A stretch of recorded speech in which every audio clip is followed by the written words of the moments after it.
Hi all of you, स्वागत है आप लोगों का स्टडी आईएएस में। मैं हूं अदिति और आप लोगों को पता है कि मैं आप लोगों के लिए UPSC mains answer writing practice की क्लास लेकर आती हूं। तो हम जो इस क्लास में क्वेश्चंस लेते हैं वो क्वेश्चंस हम लोग जो रेगुलर आपके न्यूज आर्टिकल्स आते हैं, ठीक है, न्यूज आर्टिकल्स आ रहे हैं आपके, या फिर आपका जो एडिटोरियल्स हैं, तो एडिटोरियल से हम यहाँ पर क्वेश्चन फॉर्म करते हैं। क्वेश्चन फॉर्म करने के बाद आप लोगों को यहाँ पर फिर उसके ऊपर जो आंसर डेवलपिंग है कि किस तरीके से आप लोग यहाँ पर आंसर डेवलप कर सकते हो, वो मैं आपको इस पर्टिकुलर क्लास में बताती हूँ। और एक क्वेश्चन हम लोग लेते हैं अपना जीएस पेपर नंबर 1 का, जैसे कि आपका हिस्ट्री पे हो गया, जियोग्राफी पे हो गया। ऑलराइट, तो आज जो क्वेश्चन लिया है मैंने वो क्वेश्चन आपका देख सकते हैं आप लोग। सबसे पहला क्वेश्चन यही है कि what is deep ocean mission and discuss its significance. तो आप लोगों ने हाल फिलहाल में कल ही देखा था, आपका एक पर्टिकुलर न्यूज आर्टिकल आया है कि इंडिया ने लॉन्च कर दिया है अपना डीप ओशन मिशन को, यानी कि ये जो मिशन था आपका ये 2018 में आया था, 2018 में ये आपका मिशन आया था। पर अब हाल फिलहाल में क्या है कि आपका जो इंडिया है, इंडिया ने इस पर्टिकुलर मिशन को लॉन्च कर दिया है। ठीक है, अब इस मिशन के अंतर्गत क्या है, क्या सारी चीजें हैं, आप लोग किस तरीके से इस पर आंसर फॉर्म कर सकते हो, ये मैं आपको बताऊंगी। ये आपकी जीएस पेपर नंबर 3 से बहुत ही ज्यादा इंपॉर्टेंट है। दूसरा आपका क्वेश्चन है कि यहाँ पर आपको डिस्कस करनी है सिमिलैरिटीज और differences between your basic tenants of Buddhism and Jainism. तो ये आपका हिस्ट्री से रिलेटेड हो गया और काफी हद तक आपका इंपॉर्टेंट टॉपिक हो जाता है जैनिज्म और बुद्धिज्म, क्योंकि जैनिज्म और बुद्धिज्म जो है इससे आपका एंशिएंट हिस्ट्री के हिसाब से कोई भी क्वेश्चन यहाँ पर फॉर्म हो ही सकता है। तो इसी वजह से जो हमारा जैनिज्म बुद्धिज्म है इस पे क्लैरिटी होना और इस पे अपने क्वेश्चंस को फॉर्म करना बहुत अच्छी तरीके से आना चाहिए। चलिए, तो आज आपकी डेट है 18 जून। तो स्टार्ट करते हैं आज का जो आपका क्लास है, ठीक है, इसको शुरुआत करते हैं। नाउ क्लास स्टार्ट करने से पहले थोड़ी सी बातचीत कर लेंगे हम लोग अनअकैडमी के बारे में। As you all know Unacademy यहाँ पर लेकर आ गया है अपने जो कॉम्बो प्राइजेस हैं वो। तो अगर आप लोग यहाँ पर लेना चाहते हैं सब्सक्रिप्शन, आप लोग इन प्राइजेस को देख सकते हैं। देन मूविंग फॉरवर्ड यहाँ पर है आपके इंडिया का बेस्ट प्रोग्राम। बेसिकली क्या है कि अगर मान लीजिए आपको कोई भी डाउट या कोई भी इशू है तो आपको यहाँ पर अनअकैडमी पे मिलेगी पर्सनल मेंटोरिंग। ऑलराइट, तो इसमें आपकी 100 सीट्स अवेलेबल है। 23rd आपकी लास्ट डेट है और यहाँ पर आप लोग चाहें तो इसमें एनरोल कर सकते हैं। देन मूविंग फॉरवर्ड यहाँ पर है आपका महा सब्सक्रिप्शन ऑफर, जिसमें आपके जो 4 मंथ्स हैं वो यहाँ पर कर दिए गए हैं आपके सब्सक्रिप्शन के तहत इंक्रीज। ठीक है, तो यानी कि सब्सक्रिप्शन लोगे तो 4 महीने जो हैं आपके वो बढ़ जाएंगे, तो वैलिडिटी बढ़ जाएगी। तो यहाँ पर कोड का इस्तेमाल करना, स्टडी आईएएस जो कि चैनल का नाम है, इस कोड का इस्तेमाल करोगे आपको स्ट्रेट अवे यहाँ पर 10% का एक्स्ट्रा ऑफ मिल जाएगा। तो 10% यहाँ पर अवेल करने के लिए आपको कुछ नहीं, बस एक चैनल का जो नाम है आपको ये याद रखना है, एज अ कोड आपको इसको इस्तेमाल करना है। ऑलराइट, चलिए आगे बढ़ते हैं। फिर अगर आप लोगों को कोई भी अपनी तैयारी करनी है, यूपीएससी की तैयारी करनी है आपको अनअकैडमी पे, तो अनअकैडमी यहाँ पे प्रोवाइड कर रहा है आप लोगों को लोन। तो लोन की सुविधा यहाँ पर आपको मिल रही है और इस सुविधा के तहत आप लोग यहाँ पर अपनी यूपीएससी की जो तैयारी है वो अनअकैडमी पर कर सकते हैं। Then moving forward, there are 20 books जिनको क्रिएट किया गया है आपके यूपीएससी एक्सपर्ट्स द्वारा एंड इनकी कॉस्ट प्राइस है करीब आपकी 10,000 रुपए। But when you take subscription तो ये आपकी एकदम फ्री हो जाएंगी। ओके, नाउ अब यहाँ पे देखो, यहाँ पर है आपका अनअकैडमी का combat which is a live quiz और ये आपकी हर संडे को होती है। ये आपकी हर संडे को होती है, आप लोग चाहें तो इसमें पार्टिसिपेट कर सकते हैं। आपका जो टेस्ट है वो आपका Hindi as well as English दोनों ही मीडियम में होता है। और दूसरी चीज के 60 क्वेश्चन आते हैं, 60 मिनट का टेस्ट होता है ये। आप लोग इसमें एनरोल करें, कोड का इस्तेमाल करें, that is your study IAS. Okay, चलिए स्टार्ट करते हैं अपनी क्लास को। और यहाँ पर नए बैचेस भी स्टार्ट हो रहे हैं, तो आप इन बैचेस को भी देख सकते हैं। ओके, पहला question is important for your GS paper number 1। Okay, now यहाँ पर देखिए, क्वेश्चन को पढ़िए, ये आपका हिस्ट्री से रिलेटेड क्वेश्चन है पूरा का पूरा। देखिए यहाँ पर आपको सिमिलैरिटीज बतानी है। यहाँ पर बोलना है आपको कि जो सिमिलैरिटीज है, पहले तो क्वेश्चन पढ़ लेते हैं। Discuss the similarities and differences between the basic tenants of Buddhism and Jainism. Now When we talk about Buddhism and Jainism, तो हमें इसके जो फाउंडर्स हैं उनके दिमाग में, उनके बारे में दिमाग में आती है सबसे पहली चीज। ठीक है, तो यहाँ पर आपको बताना है कि कौन सी ऐसी समानताएं थी ठीक है, ऐसी कौन सी समानताएं थी, ऐसी कौन से डिफरेंसेस थे आपके बुद्धिज्म और जैनिज्म के जो बेसिक टेनेट्स थे उनके बीच में। ऑलराइट, तो यहाँ पर आप लोगों को सबसे पहले, अब अगर आप इस क्वेश्चन को डिवाइड करेंगे, भागों में डिवाइड करेंगे, तो पहला भाग आपका बन जाएगा, पहला पार्ट बन जाएगा similarities you have to tell, okay, then you have to come on the differences, फिर आपको यहाँ पर डिफरेंसेस बताने हैं। तो उससे पहले क्या होगा कि आप लोग यहाँ पर सिमिलैरिटीज बताएं या डिफरेंसेस बताएं, आपको बुद्धिज्म और जैनिज्म का एक ओवरव्यू देना होगा कि what is Buddhism and what is Jainism. उसके बाद ही यहाँ पर आप लोग सिमिलैरिटीज और डिफरेंसेस को यहाँ पर बता पाएंगे, ठीक है, क्योंकि जब भी हम किसी, जो भी आप आंसर लिख रहे हो, ठीक है, तो जो भी व्यक्ति यहाँ पर आपका आंसर चेक कर रहा है वो एकदम ब्लैंक होता है, ठीक है, वो एकदम ब्लैंक है, और उसको यहाँ पर आप समझिए कि आप बहुत ज्यादा समझदार हो, ठीक है, इसीलिए आप यहाँ पर आंसर लिख रहे हो, और सामने वाला बिल्कुल ब्लैंक है, आपको उससे अपनी बात को समझाना है, and you have like all the right कि आप लोग किस तरीके से उसे अपनी बात समझा सकते हो, किस तरीके से अपना आंसर लिख के उसे अपनी बात समझाओगे, ठीक है, बुद्धिज्म और जैनिज्म को किस तरीके से यहाँ पर आप लोग समझा सकते हो। ऑलराइट, चलिए यहाँ पर अगर इंट्रो की बात करें तो हम इंट्रो कुछ इस तरीके से शुरू करेंगे कि महावीर और जो बुद्ध है, महावीरा और जो बुद्धा है, उन्होंने यहाँ पर आपका जैनिज्म और बुद्धिज्म को यहाँ पर फाउंड किया था। तो महावीर और आपके बुद्धा, इन दोनों ने यहाँ पर जैनिज्म और बुद्धिज्म को यहाँ पर फॉर्म किया था, फाउंड किया था। लाइक जो बुद्धिज्म है, जैनिज्म है, दोनों ही they also rose partially in the reaction to ritualism which mark the Vedic religion. Now though both the religions were contemporary and there was much in common, they are marked by distinct characteristics। तो यहाँ पर क्या है कि ये दोनों ही आपके, चाहे बुद्धिज्म हो चाहे जैनिज्म हो, तो दोनों ही यहाँ पर आपके जब उस टाइम पर जब ये अराइज हो रहे थे, जब ये धीरे धीरे राइज हो रहे थे, तो वो क्यों हो रहे थे, क्योंकि इनका जो रिएक्शन आ रहा था, जो रिचुअलिज्म हमें देखने को मिल रहा था वैदिक रिलीजन में, उसके हिसाब से यहाँ पर अपने जो एक लिबरल एक सोच लेकर आ रहे थे, है ना, वो सारी चीजें यहाँ पर हमें देखने को मिलती हैं आपके बुद्धिज्म और जैनिज्म में। और दोनों ही जो रिलीजन्स हैं आपके वो कंटेम्पररी हैं and there was much in common, ठीक है, दोनों में काफी सारी कॉमन चीजें हैं, ओके, बट कुछ कैरेक्टर्स जो हैं वो डिस्टिंक्ट है, ठीक है, वैसे बहुत सारी चीजें कॉमन है पर कैरेक्टर्स क्या है, थोड़े से हमें डिस्टिंक्ट देखने को मिलेंगे। चलो अब यहाँ पर हम सबसे पहले बात करेंगे आपकी सिमिलैरिटीज के बारे में। Now when we are coming to the similarities, यहाँ पे देखिए, they were both inspired by philosophy और उपनिषद and other Hindu religion sects। तो यहाँ पर क्या है कि यहाँ पर बोला जा रहा है कि दोनों ही आपका, चाहे जैनिज्म हो, ठीक है, चाहे आपका जैनिज्म हो और चाहे आपका बुद्धिज्म हो, तो यहाँ पर दोनों ही क्या है आपके, ये यहाँ पर इंस्पायर्ड थे, जो फिलॉसफी थी आपकी उपनिषद की जो फिलॉसफी थी और जो आपके हिंदू रिलीजन के कुछ सेक्शन थे, उनसे ये यहाँ पर काफी हद तक इंस्पायर्ड थे। जैसे कि मान सकते हैं हम, जो आपका एक एग्जाम्पल यहाँ पर दिया गया है, देखो अब आप लोग यहाँ पर एक एक लाइन को बहुत ढंग से पढ़ना।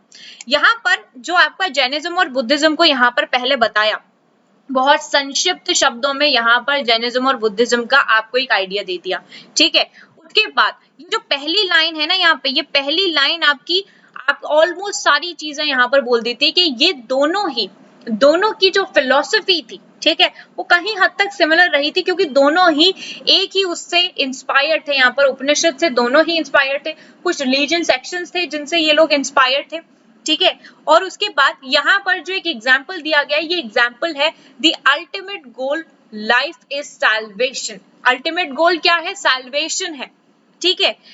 उसके बाद देखो, दोनों ही सेक्शन जो है वो यहाँ पर अपील करते हैं to socially downtrodden and admitted people from the different rank of society. मतलब आप पूरी तरीके से अपने आप को नछावर कर दें, ठीक है, आप किसी भी रिलीजन को, देखो ये तो हर कहीं पे है, आप किसी भी रिलीजन को फॉलो करते हो, किसी भी धर्म को मानते हो, तो उससे क्या होता है, एक डिसिप्लिन बनता है हमारे अंदर, ठीक है। उस डिसिप्लिन को फॉर्म करने के लिए क्या होता है कि हम कहते हैं ना कि हम पूरी तरीके से अपने आप को समर्पित कर देते हैं। जैसे आप लोग अपनी यूपीएससी की तैयारी कर, अब यूपीएससी की तैयारी में क्या है कि आप लोग अपना पूरा आत्मसमर्पण करते, उसमें आप जिस तरीके से आपको क्या सुबह उठना है, अपना एक कड़े नियम जो आपको फॉर्म करने हैं, ठीक है। बट यहाँ पर क्या है, वही चीज यहाँ पे बोली गई है कि दोनों ही सेक्शन यहाँ पर अपील करते हैं सोशली डाउन ट्रोडन और एडमिट करने के लिए people from the different rank of the society, ठीक है। उसके बाद यहाँ पे बोथ बिलीव दैट जो निर्वाणा है या फिर हम कह सकते हैं जो सैल्वेशन है वो लिबरेट करती है from the eternal chain of birth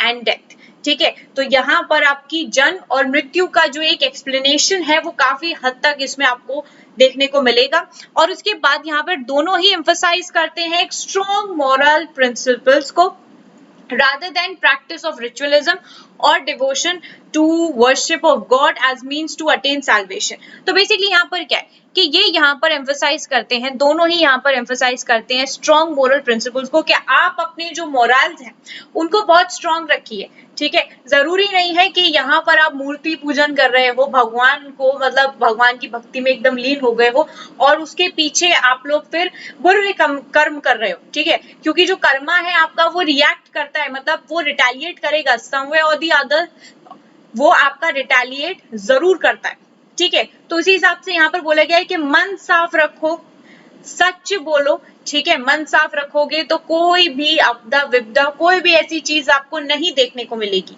तो यही था कि अपने जो प्रिंसिपल्स हैं, जो अपने मोरल्स हैं, उन्हें स्ट्रॉन्ग रखिए, बाकी की चीजें आपकी सेकेंडरी हो जाती, क्योंकि अगर आपकी मोरल स्ट्रॉन्ग है then things are perfect, okay. यहाँ पे जरूरत नहीं है कि आप कोई भी रिचुअल फॉलो करो कि मैं ये यज्ञ करा दूं तो सारी चीजें सही हो जाएंगी, मेरा झूठ बोलना कम हो जाएगा, मेरा गलत कर्म करना सही हो जाएगा, नहीं, जो है सो है, ठीक है। चलिए अब यहाँ पे देखो डिफरेंसेस के बारे में बात करें तो डिफरेंसेस देखो, unlike Buddhism Jainism has survived in India throughout history despite the mutability is faced, ठीक है। उसके बाद this is due to the strict adherence of Jains to their religious discipline, however Buddhism remain। अब यहाँ पर क्या हुआ था कि जैनिज्म और बुद्धिज्म में जो एक हमें एक चीज देखने को मिली, जो एक डिफरेंस देखने को मिला ये कि देखो बुद्धिज्म जो था आपका, बुद्धिस्ट लोग जो होते थे वो they were very liberal and they remain liberal. उनमें ऐसा नहीं था कि उन्होंने अपने बहुत स्ट्रिक्ट नियम यहाँ पे फॉलो कर लिए, नहीं, जो एक लिबरलिज्म चल रहा था, ठीक है, एक लिबरलेशन वाली एक जो कहानी चल रही थी वो लिबर्टी यहाँ पर मेंटेन रही, उसको यहाँ पर किसी भी तरीके का ऑफेंड नहीं किया गया कि हम उसे और स्ट्रॉन्ग कर दें या उसमें कोई चीजें ऐड कर दें, नहीं, ऐसा कुछ नहीं हुआ था। बट यहाँ पर जो जैन्स थे, जैन्स ने यहाँ पर काफी सारे स्ट्रिक्ट जो रूल्स थे वो यहाँ पर अप्लाई कर लिए थे, जिसकी वजह से यहाँ पर क्या था कि थोड़ा सा यहाँ पर डिफरेंस देखने को मिला, क्योंकि इसी चीज से तो हम लोग यहाँ से बाहर निकल रहे थे। हम यहाँ पर एक तरीके से जो आपको रिलीजियस डिसिप्लिन देखने को मिल रहा था उसी से हम यहाँ पे बाहर निकलने की कोशिश कर रहे थे, है ना, कि यहाँ पर किसी मतलब यहाँ पर जो आपके रिचुअल्स बहुत इंपॉर्टेंट होते थे फॉलो करना, कि ये आपको फॉलो करना ही पड़ेगा, ये आपको जरूरी करना है, ऐसा जरूर करना है, और तो वो चीजों से हम बाहर निकलने की कोशिश कर रहे थे, आप उन्हीं में फंसे रह गए। आप लोगों ने अपना एक रिलीजियस डिसिप्लिन बना लिया, दैट टू वेरी स्ट्रिक्ट, ठीक है, बहुत स्ट्रिक्ट ही यहाँ पर नियम कायदे बना लिए, ओके। बट आपकी जो बुद्धिज्म है वो आपका लिबरल रहा, और इसका जो इंटरप्रिटेशन है वो हमें फॉरेन कंट्रीज में भी देखने को मिलता ही मिलता है, ऑलराइट। तो ये डिफरेंसेस और सिमिलैरिटीज हो गए आपके। Now you have to conclude this answer, sorry यहाँ पर और भी सारे डिफरेंसेस हैं, वेट। तो यहाँ पर देखिए जैनिज्म आपका बिलीव करता है इन मोर होलिस्टिक व्यू ऑफ लाइफ, ठीक है। तो जैनिज्म में क्या है कि आप लोग एक होली कहते हैं ना, एक होली व्यू रहता है हमारा, ठीक है। तो वो यहाँ पर जो एक होलिस्टिक व्यू रहता है लाइफ का वो यहाँ पर ज्यादा बिलीव करते हैं उसमें, और according to it everything in nature, every living and non living thing has a soul of its own. तो यहाँ पर इनका क्या है कि अगर आप किसी भी अगर आपका कोई फ्रेंड हो जो कि जैन हो, ठीक है, तो आप लोगों को ये चीजें देखने को मिलेगी, because they according to them जो भी नेचर में आपका कोई भी लिविंग थिंग है या नॉन लिविंग बीइंग है, ठीक है, जो आपके जीव जो जिनमें जीवन है, ठीक है, जो कि निर्जीव भी हैं, तो उनके अंदर भी इनको लगता है कि उनके अंदर भी एक आत्मा है, उनके अंदर भी एक सोल है। तो इस तरीके की चीजें इनके इनके द्वारा यहाँ पर फॉलो करी जाती हैं। पर अगर यहीं पे बात करें हम बुद्धिज्म की, तो बुद्धिज्म ऐसी कोई भी चीज यहाँ पर नहीं मानते हैं। ओके, फिर यहाँ पर देखो जो बुद्धिज्म है आपका, इट डजंट डिस्क्रिमिनेट। यहाँ पर बुद्धिज्म में डिस्क्रिमिनेशन नहीं देखने को मिलता हमें कि मेल्स अलग हैं या फीमेल्स अलग हैं, ऐसा कुछ भी नहीं है। तो ये सबसे बड़ी इंपॉर्टेंट चीज रही थी, क्योंकि देखो उस टाइम पर क्या था ना कि आपका डिस्क्रिमिनेशन, दैट टू जो आपका जेंडर डिस्क्रिमिनेशन था वो काफी हद तक हमें देखने को मिल रहा था। तो वो चीज आपके बुद्धिज्म में हमें नहीं देखने को मिली। ये बहुत ही एक इम्पोर्टेंट और सही पॉइंट रहा था। पर यहाँ पर जो जैनिज्म की बात करी जाए, आपकी जैनिज्म जो वुमेन है और जो मेन हाउस होल्डर्स हैं, वो यहाँ पर मतलब जो आपके दाम्पत्य जीवन जिनका शुरू हो जाता है, जो कि घर गृहस्थी में आपके चले जाते हैं, वो यहाँ पर जैनिज्म को फॉलो नहीं कर सकते अकॉर्डिंग टू योर जैनिज्म।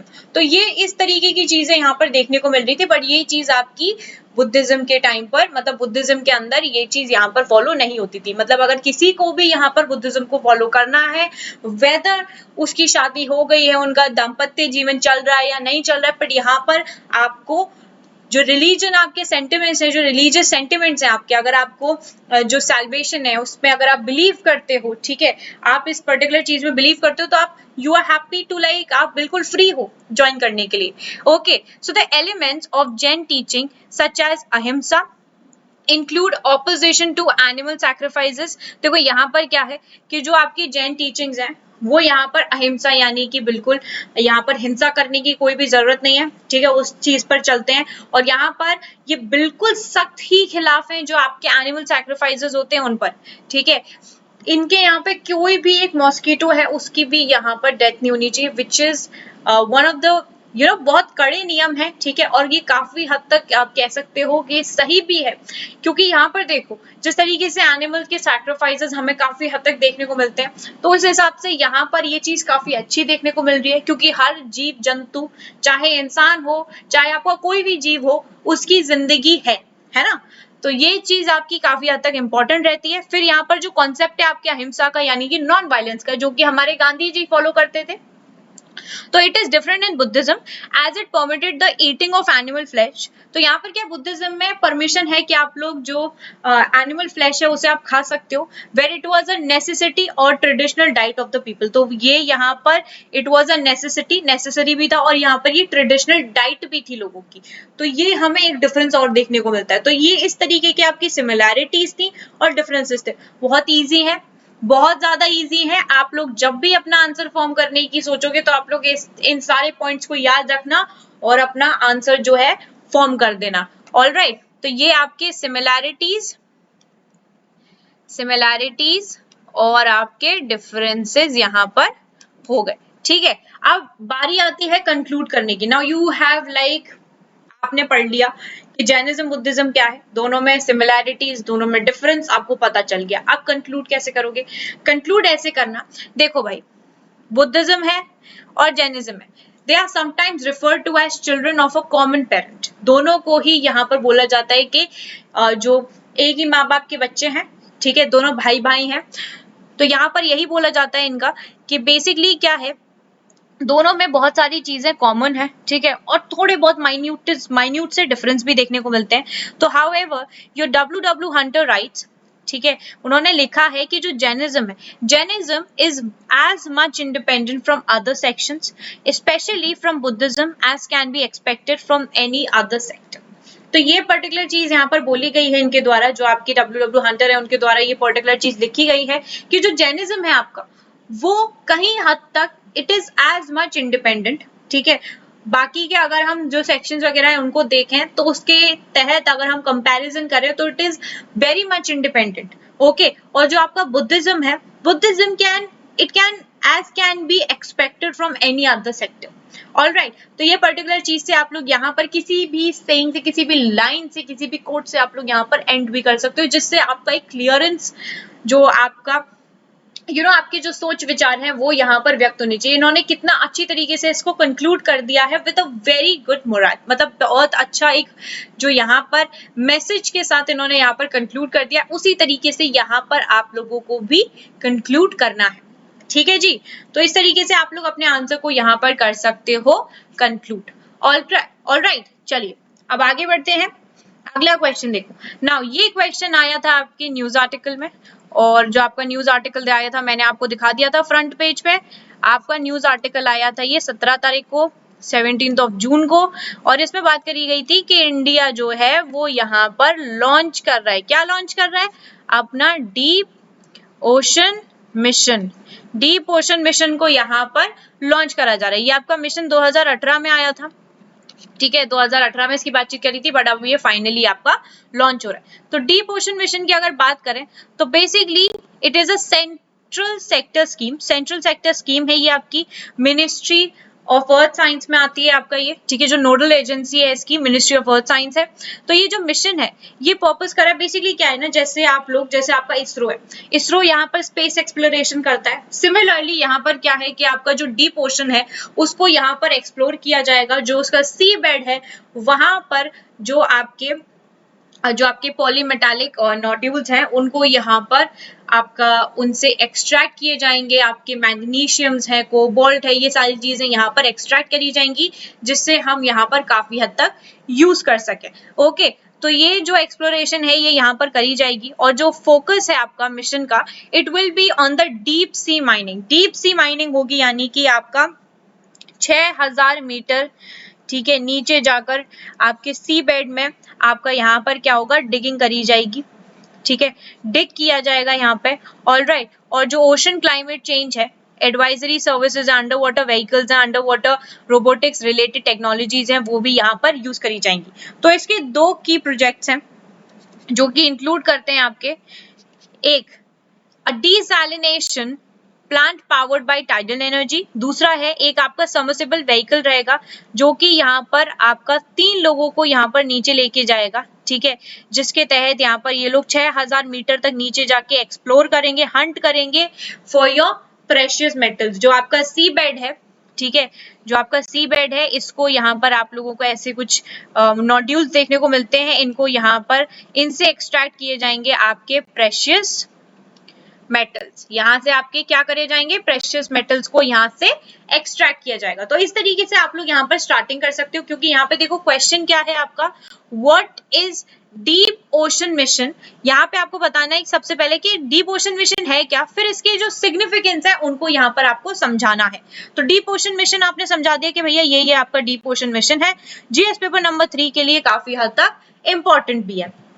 फिर यहाँ पे देखो, यहाँ पे बात आ रही है कि भाई देखिए यहाँ पे क्या है कि ये जो मिशन है ये एक्सपेक्ट कर रहा है कितनी कॉस्ट, 4077 करोड़ की यहाँ पर कॉस्ट रहेगी ओवर द नेक्स्ट 5 इयर्स। और ये मैंने आपको बता दिया मिनिस्ट्री ऑफ अर्थ साइंस के अंतर्गत आता है, ये आपकी नोडल मिनिस्ट्री है जो कि इम्प्लीमेंट करती है दिस मल्टी इंस्टीट्यूशनल मिशन को।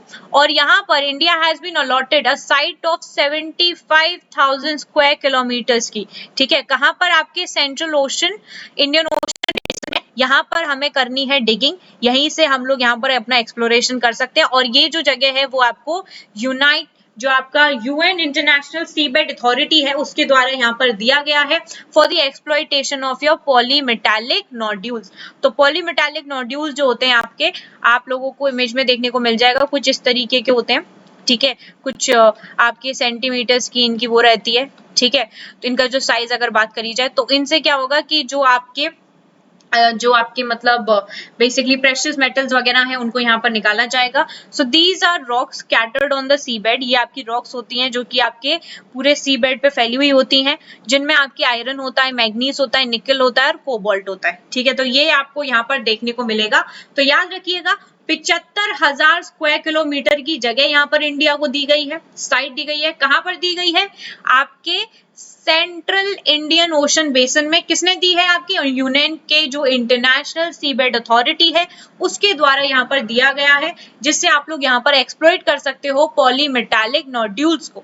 ओके, तो इस जो आपका ये प्रोग्राम है इसके करीब आपके 6 कंपोनेंट्स हैं, और इन 6 कंपोनेंट्स को यहाँ पर हम देख लेते हैं। सबसे पहले देखो, अ मैन सबमर्सिबल व्हीकल जो कि यहाँ पर डेवलप किया गया है, जो कि यहाँ पर 3 लोगों को नीचे लेकर जाएगा, 6000 मीटर नीचे लेकर जाएगा, ठीक है। और यहाँ पर आपके साइंटिफिक सेंसर्स हैं, टूल्स वगैरह हैं, वो भी यहाँ पर लगाए गए हैं। इंटीग्रेटेड माइनिंग सिस्टम होगा यहाँ पे, जिसको भी डेवलप किया गया है for mining of polymetallic nodules, ठीक है, at those depths in the central Indian ocean. Okay, यहाँ पे देखो, अब यहाँ पे देखो ocean climate change advisory service ने यहाँ पर ये भी यहाँ पर डेवलप करी गई है, ठीक है। It would entail developing a suite of observations and models to understand कि यहाँ पर जो फ्यूचर प्रोजेक्शंस हैं, ठीक है, उसके लिए कितना ज्यादा ये इंपॉर्टेंट रहेगा। ऑलराइट, उसके बाद यहाँ पे देखो deep sea flora and fauna included your microbes will be search. तो यहाँ पर आपका जो डीप सी में आपको फ्लोरा फोना ये सब देखने को मिलते हैं, जिसमें आपके माइक्रोब्स वगैरह भी आते हैं, तो उनको भी यहाँ पे सर्च किया जाएगा। और स्टडी यहाँ पर ये भी बोलती है कि it would be carried out to sustainably utilise them. तो यहाँ पर क्या है कि इनका मिसयूज नहीं हो, इनको अच्छी तरीके से यहाँ पर सस्टेनेबल वे में यहाँ पर इनका यूटिलाइजेशन हो सके। ओके, देन यहाँ पर क्या है कि जो पोटेंशियल सोर्स है आपकी hydrothermal minerals that are sources of precious metals formed from the earth crust along the Indian ocean mid oceanic ridges would be explored and identified, ठीक है। उसके बाद आपका एक डिटेल इंजीनियरिंग डिजाइन जो है वो भी यहाँ पर प्रिपेयर किया जाएगा फॉर ऑफ शोर ocean thermal energy convention powered desalination plants. Alright, तो यहाँ पर जो फाइनल कंपोनेंट रहता है वो यहाँ पर एम करेगा कि जो ग्रूमिंग एक्सपर्ट्स हैं, ठीक है, इस फील्ड में, ओशन की फील्ड में, बायोलॉजी में और इंजीनियरिंग में, वो यहाँ पर आपकी इस पर्टिकुलर चीज में मतलब क्या है कि पूरा अच्छी तरीके से यहाँ पर इसका इस्तेमाल किया जाएगा, ठीक है, जिससे फ्यूचर के आगे जब आपका फ्यूचर हो, ठीक है, फ्यूचर में हमें ये बहुत ही तरीके से अच्छी तरीके से आपकी इकोनॉमिकली भी वाइबल रहे। ओके, चलो अब यहाँ पर सिग्निफिकेंस की बात करें तो देखिए, with its success, India will be among a handful of countries who are able to launch an underwater mission at such depth। देखो बहुत सारी कंट्रीज जो है वो यहाँ पर कर भी चुकी हैं, ठीक है, आपका यूएस वगैरह, मतलब आपकी कुछ कंट्रीज हैं जो कि यहाँ पर कर भी चुकी हैं, बट यहाँ पर अब आपका इंडिया भी इस पर्टिकुलर रेस में आ चुका है, वो भी यहाँ पर लॉन्च कर रहा है, ठीक है। तो यहाँ पर क्या है, बहुत सारी कंट्रीज आपकी ये लॉन्च कर चुकी हैं आपके अंडर वाटर मिशंस। तो ये यहाँ पर एम करेगा to translate research into industrial application और प्रोडक्ट डेवलपमेंट होना चाहिए through on site business incubator facilities. तो यहाँ पर बिजनेस वगैरह की फैसिलिटीज भी होना बहुत ज्यादा जरूरी है, जिससे हमारे जो देश है उसकी थोड़ी सी इकोनॉमिक लेवल थोड़ा सा बढ़े यहाँ पे। ओके, जो आपका पॉलीमेटालिक नोड्यूल्स हैं, they are rock scattered on the seabed. ये मैंने आपको बता दिया, आयरन है, मैग्नीज है, निकल है, कोबाल्ट है, ये सब आपकी उस पर बिछी हुई होती है सीबेड पे, तो जिनको यहाँ पर आपका जो पॉलीमेटालिक नोड्यूल्स हैं उनसे स्कैटर किया जाएगा। ओके, एंड यहाँ पर they being able to lay hands on a fraction of that reserve can meet the energy requirements of India for next 100 years, ठीक है। तो यहाँ पर क्या है कि यहाँ पर अगर देखा जाए तो यहाँ पर जो आपके एनर्जी रिक्वायरमेंट है इंडिया के लिए वो भी यहाँ पर फुलफिल हो जाएगी। ऑलराइट, पर यहाँ पे देखो आप लोग यहाँ पर एक चीज इसमें ये भी लिख सकते हो कि देखिए इस पे क्या है कि हमारी एनवायरमेंट के ऊपर भी इससे काफी हद तक इम्पैक्ट पड़ सकता है, ठीक है। और वो क्या इम्पैक्ट होंगे ये भी आप लोग सी, इस क्वेश्चन में यहाँ पर ये चीज है नहीं, बट यहाँ पर आप लोग इस चीज को भी मेंशन कर सकते हो, क्योंकि एनवायरनमेंट पे भी काफी हद तक इससे इम्पैक्ट पड़ेगा, क्योंकि बहुत सारे आपके कुछ ऐसे जीव जंतु होंगे जो कि यहाँ पर जिनके बारे में कोई नॉलेज होगी भी नहीं, तो वो इसकी वजह से यहाँ पर एक्सटिंक्ट हो जाएंगे, ठीक है।